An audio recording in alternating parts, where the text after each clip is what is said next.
Welcome to Elementary. I hope you're having a fabulous Monday wherever you are. Well, the hot topic today is, are you paying attention and are you getting scammed? And I want to bring that topic to light. And today particularly, we're going to talk about rentals. And that's what I'm going to start with. So everyone knows your hot water tank is probably a rental. And typically, when we see hot water tanks we don't normally see it, but we kind of understand that the hot water tank is a rental. But what I'm also kind of understanding is that now more than ever, it's almost like you have to ask the question, because someone who's listing a property more than likely does not ask that question of their clients. I'm not sure why. I mean, it should be part of your intake, right? But for some reason, people are not asking the question, hey, what's a rental? What do we have to worry about, the whole 9 yards, right? And so, for the most part, you don't want to be caught. You do not want to be caught with a rental and not knowing the terms and conditions. Okay. And I'm not saying this because I'm a control freak or anything, because I like to know, but I don't like to take on anyone else's, what should I say? Their plans, right? They've got this, plan they've signed with a company, and you don't really want someone else's. Now, a lot of times I say to people is, if you have a rental, make sure you keep that documentation in a safe place. So when you are planning to sell, you have that available. Now, I'll give you a story. The other day, I was showing a property. Now, they did disclose that that the furnace and the AC was brand new, and the property's been on the market for a while. And I think it's a bit of a bone of contention because people get a little weirded out about rentals, and they get weirded out in the sense that, they don't want to take on someone else's rental. They should put a clause in to say that the seller needs to pay it off and negotiate that way. And a lot of times I'll say if I'm representing the seller, I'll say to the seller, no one's going to want to take on your rental, right? So pay it off. It's the best way. And if it means you try to get that money back with the sale of your home, then that's another option for you. But just to expect someone else to take on your contract, that's the word I was looking for. Contract. How could I not remember that? But anyways, to expect someone to take on your contract and expect them to be okay with it, it's a problem. So the other day when I was showing a property, I noticed the furnace AC was a rental, and the amounts were in upwards of $152 and change per month. And that's a lot of money. And so even over for a year, it's $1,266. But these people that sell you these rentals, they try to sell you this whole package or something. Anyways, I'm back. Anyhow, so the people that sell you these rentals, they say, well, you don't have to worry, part of your rentals is a maintenance, but you have a brand new furnace and an AC.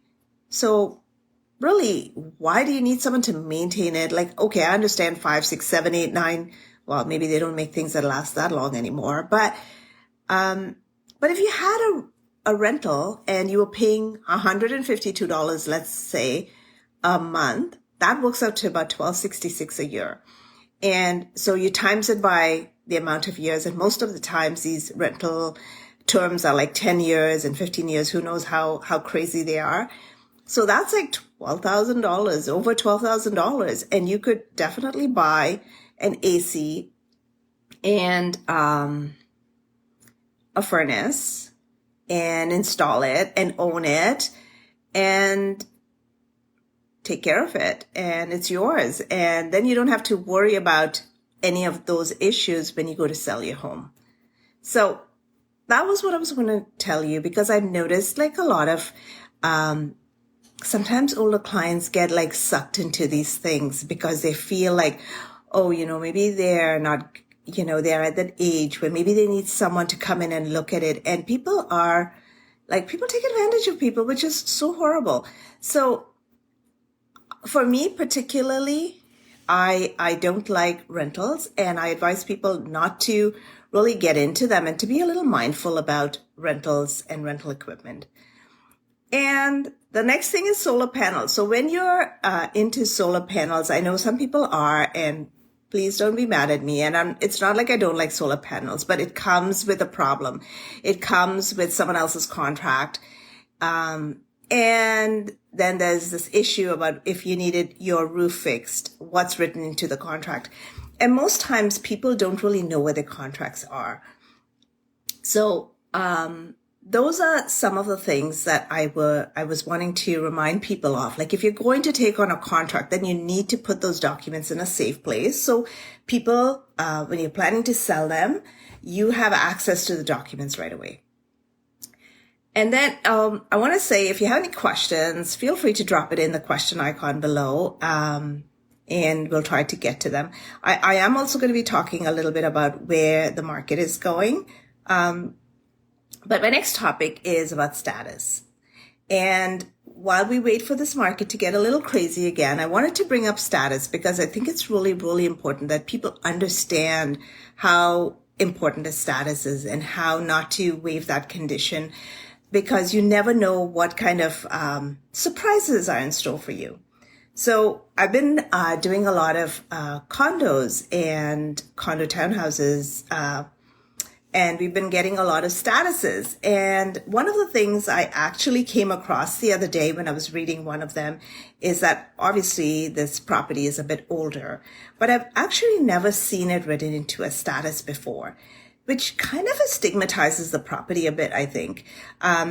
So there was a disclosure, which was really good, that people knew that the property had asbestos I guess it's in something. Because it was built in a certain year, they were still using asbestos up until that time. It was a 1974-ish property. And so it was written right into the status. And I thought it was interesting. But I don't even think people understand what that means. And I see people just, breezing by, getting these places like it doesn't mean a thing. And while I appreciated being in the status, it's also a bit of a stigma that goes along with it. And whoever's buying it has to take into consideration that stigma, and that the property is stigmatized in a certain way. And you can't just say, well, I changed the drywall and I moved all this stuff out. You have to show proof that your property, because if you make that claim as a homeowner and something is not right, then you have to show some proof that you've done it, I think. Anyhow, so that was one of the things that I wanted to touch base on. But I did want to get on this week and talk about what's going on in the world of real estate. And I must say, FOMO is real. It's absolutely real. People are crazy. I know. It's like Canada runs on real estate, right? It's like that, America runs on Dunkin', that ad. It's like Canada runs on real estate or something. But quite frankly, it's like a switch went on from a few weeks ago to now. It's like somebody flicked a switch and things are just going nuts. So things that were sitting on the market that no one was even looking at, no one was interested in, are now getting multiple offers. And, the strangest things happen, right? And I'm also seeing it for condo townhouses, smaller properties, of course. So it looks like these people are probably just trying to get ahead of the masses, and because they are anticipating another rate cut, more than likely thinking, hey, I'm going to go out and buy. But I don't think there's a shortage of properties, especially when it comes to condos. There's quite a bit of condos out there. So when I see people paying, well, we can say overpaying. People, the value of your home is the value of what someone wants to pay for it. But when I see people going a little crazy, like someone was giving out candy and you're going to miss out on some, it kind of makes me wonder a little bit, right? Like, where are we in this world? And before the third cut can even, like, before the next cut can even happen, we are now kind of, people are freaking out and thinking, hey, I should get on this bandwagon before I get left behind. So with regard to the condo market, even though there are lots to pick from, there are some condos that people are jumping on. The next thing I want to talk about is this mysterious thing that seems to happen. Every time, even prior to like maybe a week and a half, even before this craziness started, every time, well, not every time, I shouldn't say that. There are actually some really good agents out there and some really good agents that really take their job seriously and are very credible and do a great job representing their clients. But there are some who, I don't know. They do these tactics and they think they're actually doing their client a service, but really in return, it could backfire on them. So a couple of weeks ago, and I'm not talking the last 2 weeks, I'm talking like a few weeks ago, we put in offers and it's odd, like mysteriously another offer was registered. Like, it was so weird. It was just so strange, right? And then the other tactic is they ask for 24 hours notice because they're trying to pump up the offers so that they can get more offers on a property. And it's like, just tell us what you want. What are you looking for? Why waste our time showing your property if the client can't even afford it? Like, if you're looking for a crazy amount and that's not the value, but that's what you want, it's your house to sell. You can want whatever you want. We just have to decide whether you're going to buy it or not. And so, in my opinion, this blind bidding craziness is something that, look, when the shoes, if you're representing a seller, yes, you like it because you're getting the seller the most. But on the flip side, I think as a professional, you should be able to run the numbers, figure out what the market is. And if people want to pay more, they're still going to pay you more, but your client should be able to say, yes, I'm good with this number and live with it, right? And if people want to pay you more, they'll pay you more. And if there are 10 people lined up to buy that price that your client wants to sell at and they want to pay more, then great for that.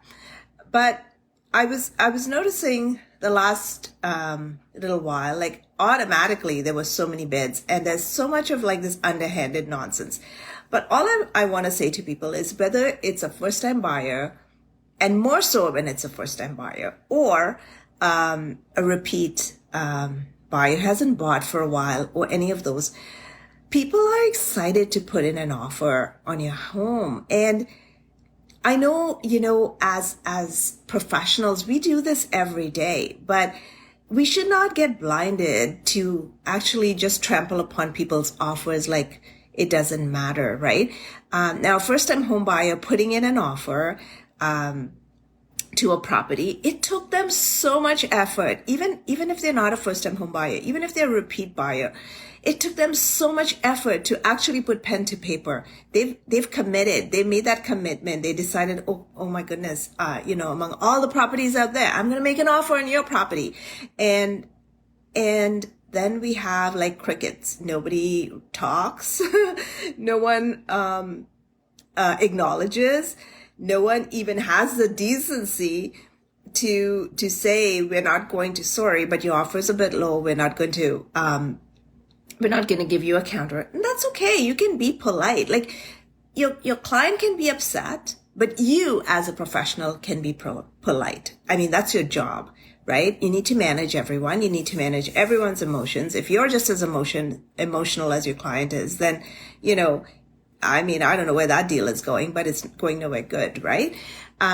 So having said that, I must say, like, I was doing an offer the other day and I mean, up until, so the agent was, I put in the offer and I asked them to acknowledge, and they did because I asked them to acknowledge. And then after that, no response. I guess they didn't like the number, and that's okay. But there was silence. So, then 2 days later, the agent says, "Oh, yeah, we didn't respond to you because my client really didn't want to give you a sign back." And I'm like, yeah, I assumed that when you didn't respond. But it's kind of funny. Like, it's so stupid. Like, why wouldn't you just actually say, "I'm really sorry, but we're not going to entertain this offer. We're not giving you a sign back." And that's okay to do that. But anyhow, so I'm not sure if you have any particular questions with regard to our crazy real estate market. The market is really changing from week to week, and who knows what happens with the last time we saw this happen, I think it was really before the first cut. We saw a little bit of a frenzy, and then it totally died. And then the second cut, there was nothing at all. And anyway, so there are a couple of new announcements come out. You know, the whole point of in the middle of December, that's when those new things kick in, where your insurable mortgages are going to go to 1.5 mil, and that's like a lot of money. So it's like buying a $1.5 million home with maybe 5 or 6% down, because technically you have to put in 10%. Right now you have to put in 20% for anything above $1 million. So now they're going to change it to 10%.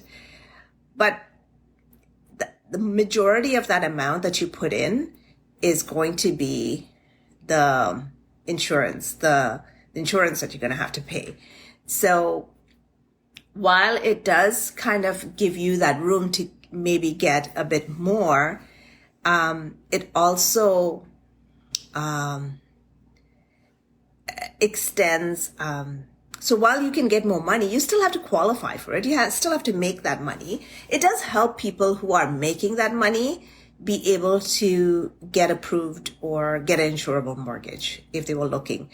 But let's not fool yourself. Anything that is like 1.5 million with the minimum down, you're looking at maybe 7 or 8 grand. And I'm just giving you rates of, like, I'm giving you some rates. Like, I'm not a mortgage agent, so I have a mortgage agent on the show watching, so you can get in touch with them if you like. But I'm not a mortgage agent, so I'm not giving you advice on that. But I'm giving you some numbers. So it would be like $7,000 or $8,000 unless you were selling a house, buying another house. And I think people are mistaken as to how much that money accounts to. I have first-time home buyers, and I have repeat buyers, and I also have older clients who are downsizing their home, and sometimes they get like really bad sticker shock because so for the first-time home buyers, they think they could qualify for 6, 7, 8, $1 million, but they don't realize that that's not how it works. If I have a person who's probably immigrated to Canada and has been living here for a while, they really don't know how our system works. So they think they can just like ask for that money and they would get qualified. So a lot of times that takes a little bit of education. You know, the average first-time home buyer making about $100,000 would qualify for around $450-ish. So what do you buy for $450 in the city? And if you have a condo fees, that actually diminishes a bit. So condo fees counts towards your amount. So if you only got like 500,000, but then you wanted to buy a condo, you know, for each $100 is about 20,000, 15,000 ish. I mean, don't quote me. It all depends on numbers that they work out. So they would give you an amount equivalent to after they take out your taxes and mortgage. And so they would say, okay, if you're buying a condo with so much condo fees, this is how much you can spend. So it makes a difference for you to understand the numbers. That's why I'm like big on telling people not to get pre-approved, but at least that you're not disappointed. Then you know what you're looking for. You know how much you qualify for. You know where you can look, and you know what your options are. So every step of the way, just be prepared. Anyhow, seeing that you have no questions for me, I will say goodbye and good night. And if you have any questions, you know where to reach me. DM me. If we don't connect, I can just do another little video for your answer if you like as well. So anything at all. If you have questions about your particular area that you live in, I don't really do market reports giving you area numbers. I think they're boring in the sense that the bulk of the market reports, if I just tell you GTA numbers, what does that mean? It means nothing, because every area in the GTA, every little pocket, functions a little differently. The numbers are a little different. And if you're looking for one of those prefab reports that someone just puts together and pulls up numbers, they're just average numbers. They're really not the numbers you're looking for. If you want a true value, like a value of what properties are going for, you really need someone who can give you that, not just from pulling some data that people put together, because it just gives you what they think the areas is going to be valued at, right? So it makes a big difference. But until next week, we'll see you then. And if you have any questions along the way, feel free at any point to DM me, get in touch, go to my website, Watson Homes, Watson at Watson Homes, I think. No, watsonhomes.ca, watsonhomes.ca. And then jacquelinewatson.ca as well is another website. Or jacqueline-watson.ca. That's another website. But for all of you listening, my name is Jacqueline Watson. I'm a realtor with Sutton Group Tower in Toronto. And I look forward to seeing you guys on Mondays whenever I do the show. And so thank you for spending your dinner hour with me, because it means a lot. And until next time, we'll see you then. Bye now. Oh, sorry, we're leaving, but we'll see you next time.